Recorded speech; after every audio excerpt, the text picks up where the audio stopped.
8 types of SJW and fourth wave feminist articles that are particularly annoying and common.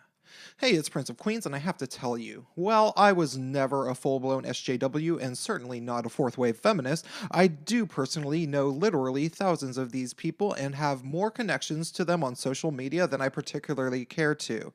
Since I'm not the type to delete people over petty differences of opinion on politics and stuff, I see these articles non-stop on my Facebook timeline, and I actually used to read them, hoping that maybe the anti-racist, gender, or other type of discrimination-oriented conversations would evolve, but basically they didn't.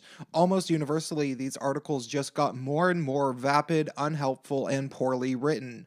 Not to mention repetitive. Here are some of the common ones. Number 1, the How Not to Be an Ally article. Sometimes these articles pose as best ways to be an ally, but generally they just provide you with a handy list of things to do to piss these people off, as if you were wondering how to do that, and were under some sort of delusion that it's hard. To add insult to injury, these articles generally cite things that people do wrong accidentally when they were trying to help, such as asking a black person too many questions about their life experiences when the person should know that their role is to shut up and listen, or complimenting a transgender person on how well they pass when you first find out they are trans.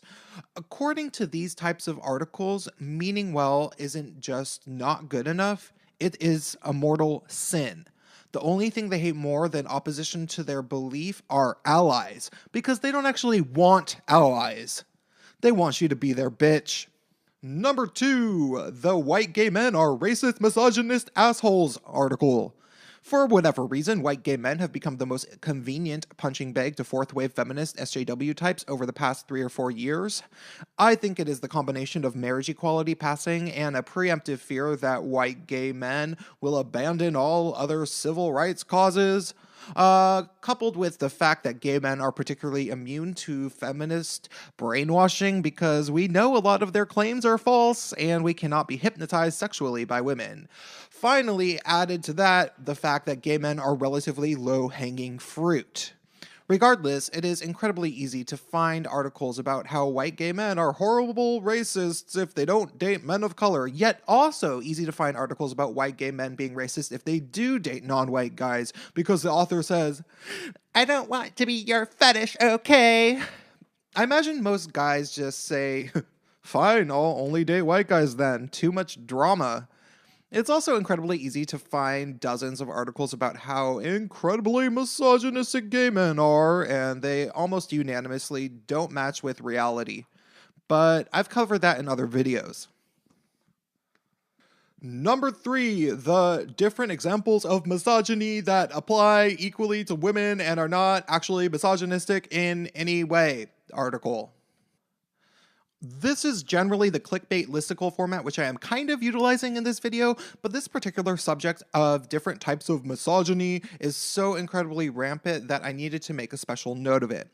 I literally cannot count all of the articles written that describe supposed misogyny with references to things that men and women do equally as much as each other, if not things that women totally do more often, like not getting out of the way for somebody when they are walking past each other on the sidewalk. I mean, seriously, I can't be the only dude that feels like women generally expect men to be polite in these instances. Traditionally, it's always been ladies first, not, "Get out of the way, a dude is coming, bitch!" Go find an article listing different types of misogyny for yourself, and I guarantee that more than one of the things on the list is not something men do more, and has no inherent basis in misogyny. Number 4, the Women Are Suffering on the Internet sob story article. There are countless stories about how much women are being victimized on the internet, usually with the word rape being brought up within the first 2 sentences for shock value, even though I am fairly certain that not a single woman has ever been raped as a result of Twitter arguments in the history of the internet. These are published still, despite the fact that most reliable data from places like Pew Research tell us that men get more threats and public humiliation online than women. Regardless, this is a super common narrative that has been turned into a business by many feminists who have created crowdfunding campaigns to pay for the drying of their tears or whatever. But more creepy, it's also been a narrative to push blatant censorship up as high as the UN, where Anita Sarkeesian and Zoe Quinn have spoken to redefine harassment to entail calling somebody a liar or saying, "You suck."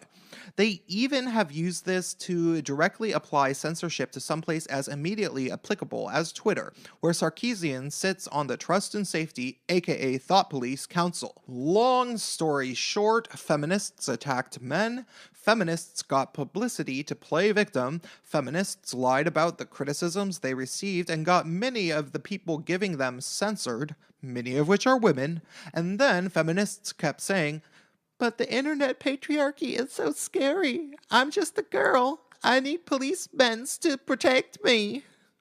5. When the celebrity tried to be positive but instead received outrage. There is a long-standing internet proverb which I enjoy repeating whenever it applies. Never apologize to SJWs. This is most relevant when you are a celebrity, and I will take it a step further and say that you should never even attempt to do something that will give you social justice credit if you are a celebrity, because you will almost unanimously be greeted with contempt. Just watch Ghazi Kodzo's reaction to Macklemore's white privilege song, or basically any article written about Macklemore ever. Also, this quote-unquote review of the film Suffragette in Seattle's Stranger newspaper is pretty funny, where instead of actually reviewing the film like a normal person who is getting paid to write about something, this fourth-wave intersectional feminist author goes on a self-righteous tirade about why she won't review this movie because it doesn't show enough women of color and it isn't intersectional enough for her, or whatever. Even though, of course, Suffragette was a movie about feminists, so you'd think they'd at least review it.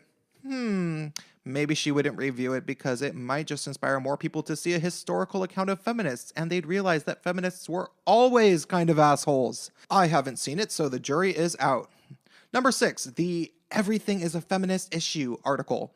I'm not going to give you any examples about this one because I want you to research this for yourself.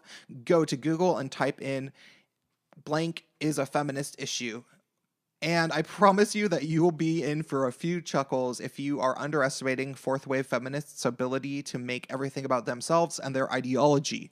Literally everything is a feminist issue, besides maybe things that only affect men, like Sargon points out in his recent video, "Why Do People Hate Feminists?" Part 10. It is a supremacy movement. Number 7, the false equivalence article, aka Brock Turner was not punished as much as a man of color, but punished much more than a woman would have been, and that is never mentioned. So, there are all sorts of false equivalence articles written every time an instance of outrage happens in current events. Just search for articles relating Brock Turner to other cases and how incredibly unjust the verdict was. Similarly, you can look for any instance of a Black Lives Matter related killing and you can find some comparison to a white guy who didn't get killed, even though he was naked and throwing rattlesnakes at cops, which were doused in gasoline and set ablaze. However, what you will never be able to find is an instance in which one of these blogs is reporting on one of the many times a woman is given a much more lenient sentence than a man for committing the same or even worse crimes than he. And it happens basically all the time. Number 8, the feminist bragging about how much of a bitch cunt she is, like that makes her a better feminist article. I rarely use phrases like bitch cunt. But when a feminist writes an entire article devoted to how little she cares about the feelings of men, there's not really a better way to describe it.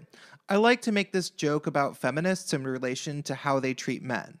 The feminist says, "We value male feelings because the patriarchy hurts men too." Okay, well, it doesn't make me feel good when you police everything about me and accuse me of mansplaining and manspreading. "Go to hell, man, baby! I bathe in your male tears!" This is the common attitude amongst fourth-wave feminists, and it is kind of remarkable that they even pretend to give a shit about male feelings, or that feminism has men's best interest in mind when they don't just exhibit, but openly brag about how little regard they actually hold male feelings in. It's as if they were concerned with the amount of male feminists flooding their meetings, and somebody at the Feminist Central Corporation's office sent out a memo to blog authors to make feminism much more unwelcoming for men. And it worked. These articles are not hard to find. All right, that's all for tonight. Like and subscribe, and I'll talk to you soon.